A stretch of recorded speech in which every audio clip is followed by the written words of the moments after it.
എൻ്റെ പേര് ജിൻഷ. ഞാനിവിടെ കൊണ്ടോട്ടി അടുത്ത് തന്നെയാണ് വീട്. ഞാൻ എൻ്റെ പോസ്റ്റ്നേറ്റൽ കെയറിന് വേണ്ടിയിട്ടായിരുന്നു കണ്ണംകുളത്തി ആയുർവേദ ഹോസ്പിറ്റലിൽ വന്നത്. ഓവറോൾ എൻ്റെ എക്സ്പീരിയൻസ് പറയുകയാണെങ്കിൽ ഇവിടുത്തെ സർവീസും കാര്യങ്ങളൊക്കെ വളരെ നല്ലത് തന്നെയായിരുന്നു. എടുത്തു പറയാനാണെങ്കിൽ ഡോക്ടേഴ്സിൻ്റെ സർവീസ് രണ്ടുപേര്, ഡോക്ടർ നാജിയ, ഡോക്ടർ ധന്യ, രണ്ടുപേരും ഡെയിലി നമുക്ക് 2 നേരം വെച്ച് റൗണ്ട്സിന് വരാറുണ്ട്. നമ്മുടെ എല്ലാ കാര്യങ്ങളും എൻ്റെ ആണെങ്കിലും കുഞ്ഞിൻ്റെ ആണെങ്കിലും എല്ലാ കാര്യങ്ങളും അവർ അന്വേഷിക്കാറുണ്ട്. നമുക്ക് എന്തും പറയാനുള്ളൊരു ഇതുണ്ടായിരുന്നു. നല്ല ഫ്രണ്ട്ലി ആയിരുന്നു രണ്ടുപേര്.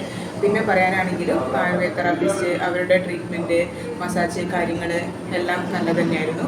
നമ്മുടെ എന്നെയും കുഞ്ഞിനെയൊക്കെ കുളിപ്പിക്കുന്ന ആയമാരാണെങ്കിലും നല്ലതായിരുന്നു. കുഞ്ഞിനെയൊക്കെ അവർ നല്ല പോലെയായിരുന്നു ഹാൻഡിൽ ചെയ്തത്. നമുക്കും അതുകൊണ്ട് കുഞ്ഞിനെയൊക്കെ കൊടുക്കുന്ന സമയത്ത് നമുക്ക് പേടി കാര്യങ്ങളൊന്നും ഉണ്ടായിരുന്നില്ല. നല്ല രീതിയിൽ തന്നെ ആ കുഞ്ഞിനെ നോക്കിയിരുന്നത്. ബാക്കിയുള്ള സ്റ്റാഫാണെങ്കിലും ക്ലീനിങ് സ്റ്റാഫ്, നമുക്ക് ഫുഡ് കൊണ്ട് തരുന്ന സ്റ്റാഫ്, ബാക്കി എല്ലാ സ്റ്റാഫുകളും നല്ല രീതിയിൽ തന്നെ നമ്മളോട് ബിഹേവ് ചെയ്യുന്നതും കാര്യങ്ങളൊക്കെ. ഓവറോൾ എനിക്ക് എക്സ്പീരിയൻസ് പറയുകയാണെങ്കിൽ ഞാനിപ്പോൾ ഇന്ന് ലാസ്റ്റ് ഡേ ആണ്, 16 ഡേ പാക്കേജാണ് എടുത്തത്.